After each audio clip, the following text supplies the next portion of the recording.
दामाद ने किया अपनी ही सास का कत्ल। एक ऐसा वाक़ा जो दिल को दहला देने वाला है और बाहर का नहीं, जम्मू कश्मीर में है।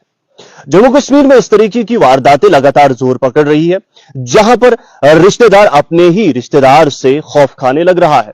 नाज़रीन मोहतरम, एक ऐसा ही वाक़ा कल की तारीख में पेश आया, जहां पर एक दामाद पर मुबैना इल्जामात आयद किए हैं कि जनाब इसने अपनी सास को मौत के आगोश में पहुंचा दिया।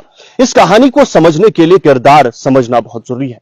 सबसे पहले आप उस शख्स का नाम सुन लीजिए जिस शख्स पे इल्जाम आयद किए गए हैं। नाज़रीन मोहतरम, मोहम्मद असलम मीर, ये जो शख्स है इसी पर इल्जाम आयद किए गए हैं। इनकी अहलिया का नाम रफीका बानू है, जबकि सास का नाम खुर्शीद बेगम ज़ौजा अब्दुल रहमान डार है। नाज़रीन, ये जो शख्स हैं इन पर इल्जाम है कि इन्होंने खुर्शीद बेगम जो इनकी सास है इसका कत्ल किया है।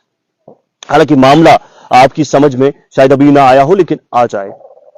खुर्शीद बेगम पुलवामा के गडोरा इलाके में जाती है, जहां पर इन्होंने अपनी बेटी रफीका बानू का निकाह किया था मोहम्मद असलम मीर के साथ।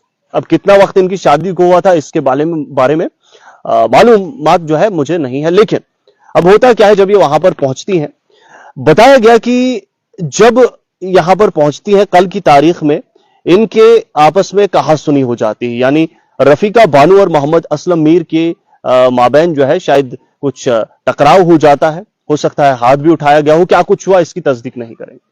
इसी बीच रफीका बेगम जो कि बेटी थी खुर्शीद बेगम की, और खुर्शीद बेगम जब अपनी बेटी के साथ अपने दामाद को लड़ते हुए देखती हैं, बीच में आती हैं।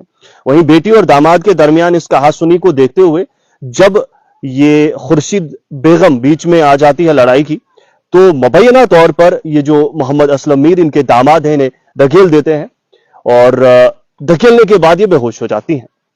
बेहोशी के हालत में नजदीकी अस्पताल और शायद फिर जिला अस्पताल मुंतकिल किया जाता है।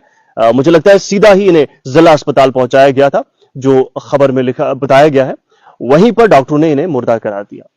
अब ये बात कैसे बाहर आई और इतनी जो है तोल क्यों इस बात ने पकड़ा, क्योंकि इस हवाले से जो रफीका बेगम है, मोहम्मद असलम की अहलिया खुद और खुर्शीद बेगम की बेटी, उन्होंने खुद अपने शौहर मोहम्मद असलम मीर के खिलाफ तहरीरी शिकायत दर्ज की है और साफ तौर पर बताया है कि मेरी वालिदा के साथ जो है नाइंसाफी हुई और ये कत्ल है।